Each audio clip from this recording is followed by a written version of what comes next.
En un reciente informe, la OCDE ha recomendado a los gobiernos incrementar el impuesto sobre sucesiones y donaciones y rápidamente los medios de comunicación españoles, especialmente aquellos partidarios de que esta figura tributaria se incremente, han dado mucho eco a este titular y a este informe. Por supuesto, en otras ocasiones, cuando la OCDE ha recomendado abaratar el coste del despido o ha defendido la reforma laboral del año 2012, esos mismos medios de comunicación que ahora utilizan a la OCDE como argumento de autoridad para apoyar un incremento del impuesto sobre sucesiones y donaciones, no dijeron lo mismo. No dijeron, bueno, si la OCDE lo recomienda, entonces habrá que aplicarlo en España. Básicamente nos creemos la autoridad de los organismos internacionales en función de que confirme o no confirme nuestros sesgos ideológicos. En cualquier caso, es verdad que la OCDE ha publicado este informe, pero lo importante del informe no es tanto la recomendación final que casi a modo de conclusión efectúa la OCDE, sino todo el análisis previo que recoge este informe. Los economistas solemos distinguir entre economía positiva y economía normativa. La economía positiva es una descripción lo más objetiva posible de los hechos económicos. ¿Cuáles son las repercusiones de que se incremente o se reduzca este impuesto? ¿Cuáles son las repercusiones de que suceda esto o de que suceda lo otro? Mientras que la economía normativa son prescripciones, no descripciones, sino prescripciones, recomendaciones que supuestamente derivan de la economía positiva, pero no solo de la economía positiva. Cuando se efectúan recomendaciones, los economistas no solo se están apoyando en los hechos económicos objetivos tal cual son descritos en la economía positiva, sino también se apoyan en otras ciencias auxiliares, como la filosofía moral, para recomendar que los gobiernos hagan esto o hagan lo otro. Por ejemplo, pueden decir la desigualdad es mala, este no es un juicio necesariamente económico, es un juicio moral, y como la desigualdad es mala, tenemos que combatirla ¿cómo?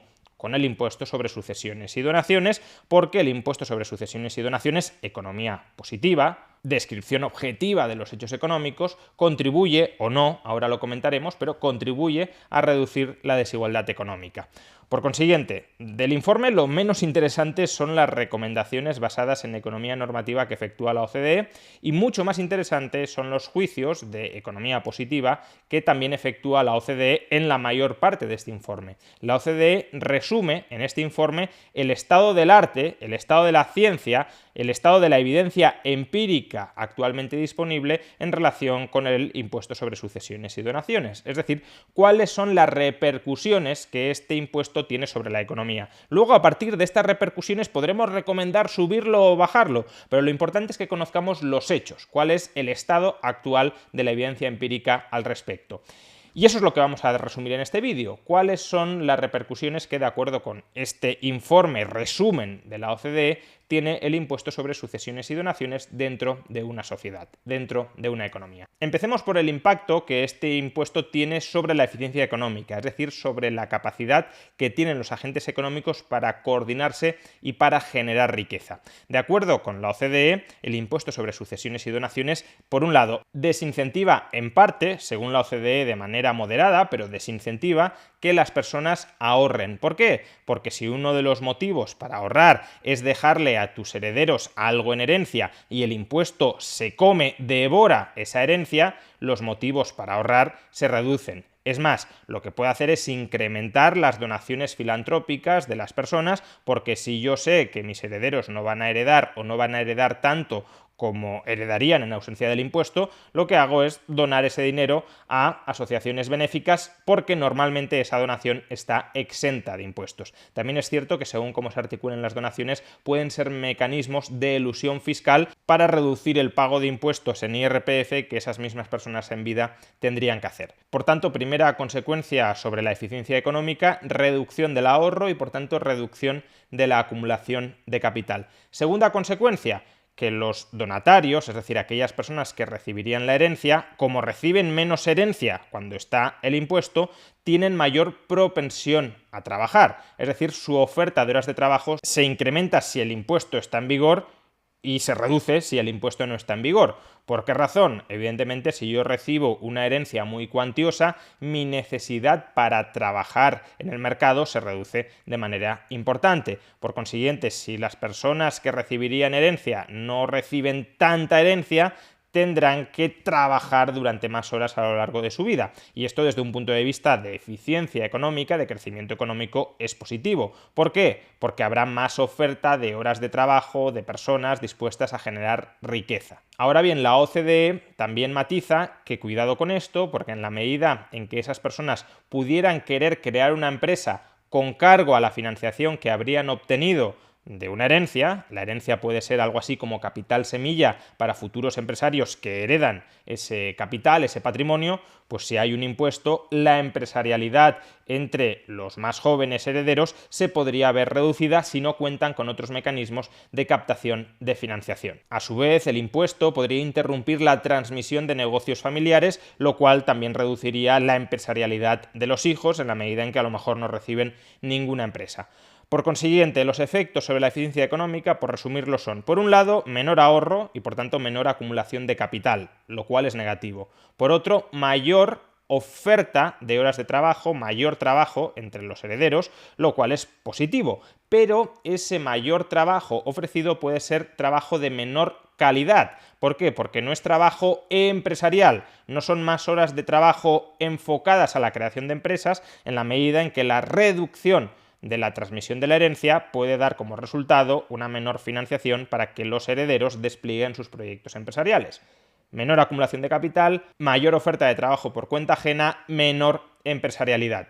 ¿Cuál es el saldo neto de todo esto? Pues es incierto, es discutible. Como vemos, hay argumentos a favor, mayor oferta de horas de trabajo por cuenta ajena, y argumentos en contra, menor acumulación de capital y menor empresarialidad. El efecto sobre el crecimiento económico, por tanto, dependerá de cuál sea la intensidad de estos distintos efectos, y aquí la OCDE no lo cuantifica. Sigamos ahora con las consideraciones sobre la equidad, es decir, sobre la distribución de la riqueza, la distribución de la renta, la igualdad de oportunidades, en general la distribución intra e intertemporal de los recursos dentro de una sociedad. En este sentido, el impuesto puede tener efectos sobre tres variables que influyen en la equidad. Por un lado, la igualdad intergeneracional de oportunidades. Por otro lado, la distribución estática de la riqueza. Y por último, la equidad tributaria. Vamos a comentar brevemente cada uno de estos puntos. En primer lugar, según la OCDE, las herencias son uno de los factores que generan una mayor persistencia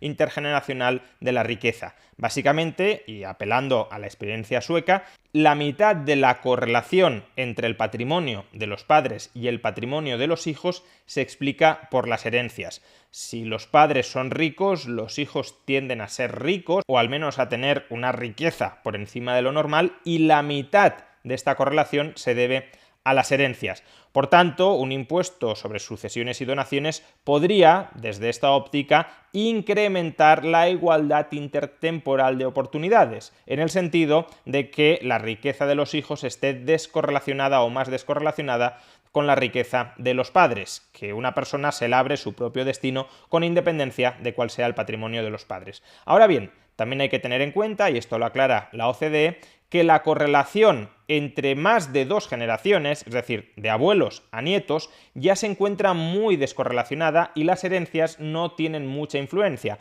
Por consiguiente, como mucho, el impuesto contribuiría a incrementar la igualdad intertemporal de oportunidades entre dos generaciones, pero no más allá, porque más allá, que haya impuesto o que no haya impuesto, ya no tiene tanta relevancia. Las herencias no persisten durante tanto tiempo entre generaciones. El miedo que tiene mucha gente de que se genere una especie de desigualdad dinástica, donde algunas dinastías sean siempre ricas y otras dinastías sean siempre pobres, no se verifica a lo largo de la historia. Ya lo explicamos con el caso de la economía de Florencia. Podréis consultar el vídeo arriba a la derecha en la sección de pestañas. A largo plazo, la correlación de riqueza entre generaciones pasadas y generaciones presentes es muy pequeña cuando estamos dentro de economías de libre mercado, porque en las economías de libre mercado el patrimonio es muy complicado de conservar a lo largo del tiempo y por tanto intergeneracionalmente se tiende a consumir, y la riqueza de los abuelos o de los bisabuelos no explica esencialmente la riqueza de los nietos o de los bisnietos. Sigamos ahora con la desigualdad estática de la riqueza, es decir, cómo afectan las herencias a las desigualdades en el reparto de la tarta de la riqueza a día de hoy. Pues aquí la OCDE y de manera quizá paradójica y sorprendente para muchas personas que tienden a pensar que las herencias son uno de los principales factores que incrementa la desigualdad de riqueza hoy en día entre individuos presentes, la OCDE constata que en prácticamente todos los países del mundo donde se ha medido, las herencias tienden a reducir la desigualdad de riqueza. Porque aunque los ricos heredan en términos absolutos más que los pobres, la herencia que reciben los pobres es más relativamente importante con respecto al patrimonio que tenían antes de la herencia. Por tanto, después de las herencias, las diferencias entre pobres y ricos se estrechan, no se agrandan. Por ejemplo, supongamos que una persona pobre tiene un patrimonio de 10 y una persona rica tiene un patrimonio de 100. La diferencia es de 1 a 10. La persona rica tiene un patrimonio 10 veces superior al de la persona pobre. Ahora imaginemos que reciben una herencia. La persona pobre recibe una herencia de 1, de una unidad, y la persona rica una herencia de 5 unidades. Por tanto, la persona rica ha recibido una herencia 5 veces superior a la persona pobre, y el patrimonio final pasa a ser 11 en el caso de la persona pobre y 105 en el caso de la persona rica. Pero fijémonos que en este caso la desigualdad de la riqueza se ha reducido, porque si antes la diferencia era de 1 a 10, 10 versus 100, ahora es de 1 a 9,5, 11 versus 105. La desigualdad estática en la distribución de la riqueza es menor gracias a las herencias, gracias al reparto de herencias. En este caso, por tanto, el impuesto sobre sucesiones y donaciones podría terminar incrementando la desigualdad estática de la riqueza si impide que las personas con menor capital reciban estas herencias. La OCDE exceptúa el caso en que el dinero recaudado por este impuesto se invierta especialmente en beneficio de las personas más pobres de la sociedad. Pero esto, en un contexto de política real, es altamente improbable, porque los políticos saben que les da muchos más votos invertir, destinar, gastar el dinero a colectivos que se pueden más o menos movilizar y votarles a su favor. Por ejemplo, subir el sueldo a los empleados públicos o subir las pensiones a los pensionistas, aunque ninguno de estos colectivos en general integre la categoría de las personas más pobres dentro de una sociedad. Y en tercer lugar, ¿qué decir de la equidad horizontal de los impuestos? La equidad horizontal de los impuestos es que dos personas que obtengan los mismos ingresos a lo largo de su vida paguen aproximadamente los mismos impuestos a lo largo de su vida. Si en cambio dos personas cobran a lo largo de su vida las mismas cantidades de dinero, pero una de ellas paga muchos más impuestos que la otra, entonces no hay equidad horizontal dentro del sistema tributario. Y en este sentido, la OCDE dice que el impuesto sobre sucesiones y donaciones podría ser una forma de introducir equidad horizontal dentro del sistema tributario. ¿Por qué? Pues porque si una persona recibe todos sus ingresos a través de las rentas del trabajo, paga IRPF. Si en cambio una persona recibe la misma cantidad de dinero, pero en forma de herencia, no vía rentas del trabajo, y no hay impuesto sobre sucesiones y donaciones, entonces esa persona no paga impuestos, aunque haya recibido a lo largo de su vida la misma cantidad de dinero que la otra, que lo ha recibido trabajando y pagando mensualmente el IRPF. Sin embargo, también hay que considerar que la persona que transmite la herencia sí estuvo pagando IRPF conforme la estuvo acumulando, y también hay que considerar que el receptor de la herencia, si quiere vivir de las rentas de la herencia y no consumir meramente el patrimonio que le ha legado aquel que ya pagó impuestos sobre la renta sobre él, si el heredero quiere vivir de las rentas de la herencia, esas rentas normalmente sí estarán sometidas a impuestos dentro de la categoría de rentas del capital del IRPF. En definitiva, como vemos, el caso a favor de subir el impuesto sobre sucesiones y donaciones a raíz del análisis que hace la OCDE no es ni mucho menos muy fuerte. En materia de eficiencia hay pros y contras. Incentivamos el trabajo, pero desincentivamos la acumulación de capital y la empresarialidad. Y en materia de equidad, pues en algunos aspectos, como la equidad intergeneracional, puede que mejore durante un par de generaciones de padres a hijos, pero puede empeorar la distribución estática de la riqueza, y no queda muy claro que sea necesario introducir el impuesto sobre sucesiones y donaciones por cuestiones de equidad horizontal. La OCDE, después de efectuar todo este análisis, que es un análisis de economía positiva, un análisis descriptivo muy correcto, da el salto prescriptivo, economía normativa, de recomendar que los gobiernos suban este impuesto, siempre y cuando, teniendo en cuenta, esto también lo matiza la OCDE, que la situación de cada país puede ser distinta y que por tanto la recomendación genérica no tiene por qué servir para todos y cada uno de los países. Si hay países que ya gravan mucho el patrimonio, pues entonces tiene menos sentido que introduzcan este impuesto. Pero aún así, la OCDE efectúa un salto de la economía positiva a la economía normativa sin justificarlo demasiado bien. Pasa de la descripción a la prescripción sin decirnos muy bien por qué. No nos dice cómo pondera los distintos pros y los distintos contras para que los pros le pesen más que los contras y sobre todo presupone, sin demostrarlo, tampoco es su función, pero desde luego para hacer esa recomendación sí que hay que partir de una base de filosofía moral. Y la OCDE presupone que la redistribución coactiva de la riqueza es algo que es moralmente legítimo, cuando no tiene por qué ser moralmente legítimo. Imaginemos que encarcelando a determinados grupos sociales consiguiéramos mejorar la eficiencia y la equidad dentro de una economía.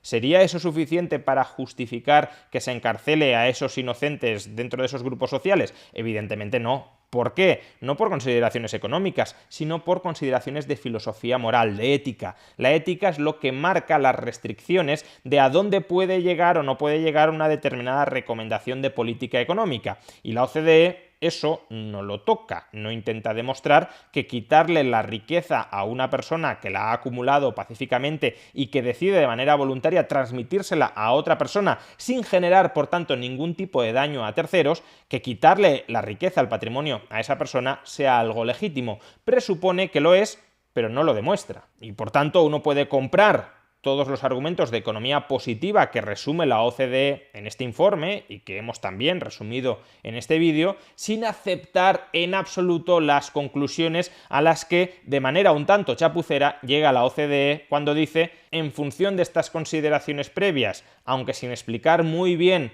cómo pondero cada una de ellas y en función de unos análisis éticos que no explicito y que no profundizo en ellos, llego a la conclusión de que hay que subir los impuestos y en concreto el impuesto sobre sucesiones y donaciones en la mayoría de países occidentales. Una conclusión precipitada, un non sequitur, en realidad, con respecto a las premisas previas, que sin embargo es la conclusión que ha sido amplificada por los medios de comunicación. No nos quedemos con esa conclusión, o no nos quedemos con esa conclusión simplemente porque lo diga la OCDE sin ningún tipo de justificación sólida para la misma. Quedémonos con el análisis previo, objetivo, descriptivo sobre los efectos del impuesto sobre sucesiones y donaciones y a partir de ahí y de nuestras propias argumentaciones en materia de filosofía moral lleguemos a una conclusión a favor o en mi caso en contra de subir los impuestos sobre sucesiones y donaciones. En todo caso, eso sí, si uno defiende subir el impuesto de sucesiones y donaciones a partir de los argumentos que utiliza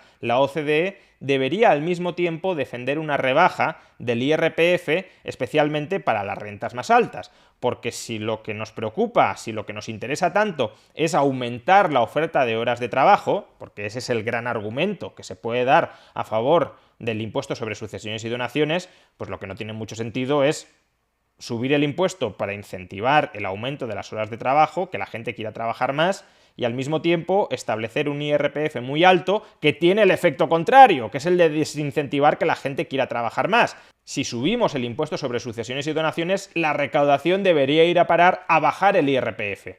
Pero eso, mucho me temo que ningún gobierno lo está planteando hacer. Los gobiernos se apoyan en este tipo de informes como el de la OCDE para justificar una mayor rapiña fiscal sobre sus sociedades, pero no pensemos que esa rapiña fiscal se asienta sobre consideraciones técnicas. Puede tener alguna ligazón con esas consideraciones técnicas, pero al final es una rapiña meramente ideológica. Una rapiña que los gobiernos querrían imponernos con argumentos técnicos o igualmente sin ellos.